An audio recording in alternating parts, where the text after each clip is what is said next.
14/3/2026 சனிக்கிழமை அன்று காரடையான் நோன்பு அனுஷ்டிக்கப்படுகிறது. கணவனின் உயிரை மீட்டு கொண்டு வந்த சாவித்ரி தேவி வழிபட்ட விரதமான இந்த கௌரி நோன்பைத்தான் நாம் காரடையான் நோன்பாக கொண்டாடுகிறோம்.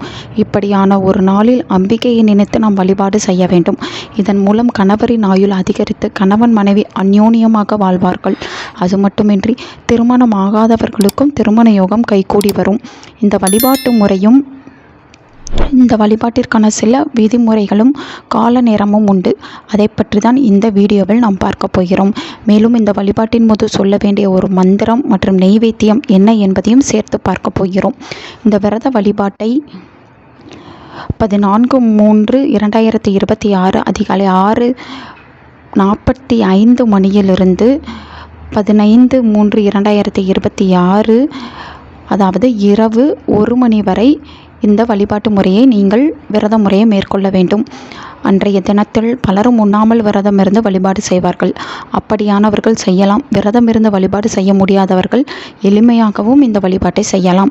இந்த வழிபாட்டிற்கு உங்கள் வீட்டில் இருக்கும் அம்பிகை படத்தை மலர்கள் சூட்டி அலங்காரம் செய்து கொள்ளுங்கள்.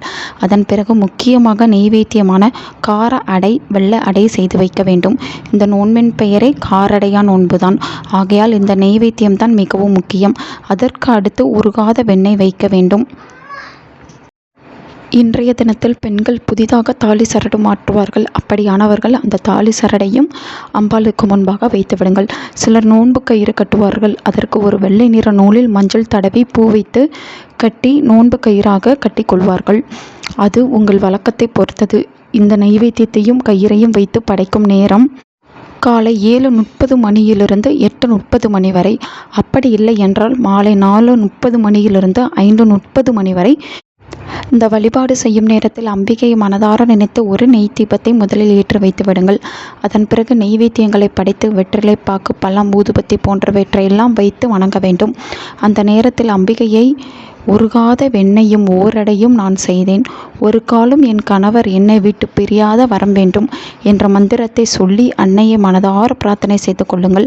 அதன் பிறகு இந்த 1 மணி நேரத்திற்குள்ளாகவே தாலி சரடு மாற்றுபவர்கள் மாற்றிக்கொள்ளலாம். அப்படி இல்லை என்றால் நோன்பு கயிறு கட்டுபவர்கள் கட்டிக்கொள்ளலாம். இதை கணவர் கையால் கட்டுவது மிக மிக சிறப்பு. 14/3/2026 கூடுமான வரை மதியம் 12 மணிக்குள்ளாக ராகு காலம், யமகண்டம், குளிகை நேரம் இல்லாமல் எந்த நேரத்தில் வேண்டுமானாலும் நீங்கள் தாலி சரடு மாற்றிக்கொள்ளலாம். அதாவது அன்றைய தினம் காலை 6:45 மணியிலிருந்து மதியம் 12 மணிக்குள் ராகு காலம், யமகண்டம், குளிகை நேரம் இல்லாமல் எந்த நேரத்தில் வேண்டுமானாலும் நீங்கள் தாலி சரடு மாற்றிக்கொள்ளலாம். அதில் நல்ல நேரமாக பார்க்கப்படுவது 7:30 8:30 மணி வரை ஆகும். மாலை நேரத்தில் தாலி சரடு மாற்றுவதை முடிந்தவரை தவிர்த்து கொள்ளுங்கள்.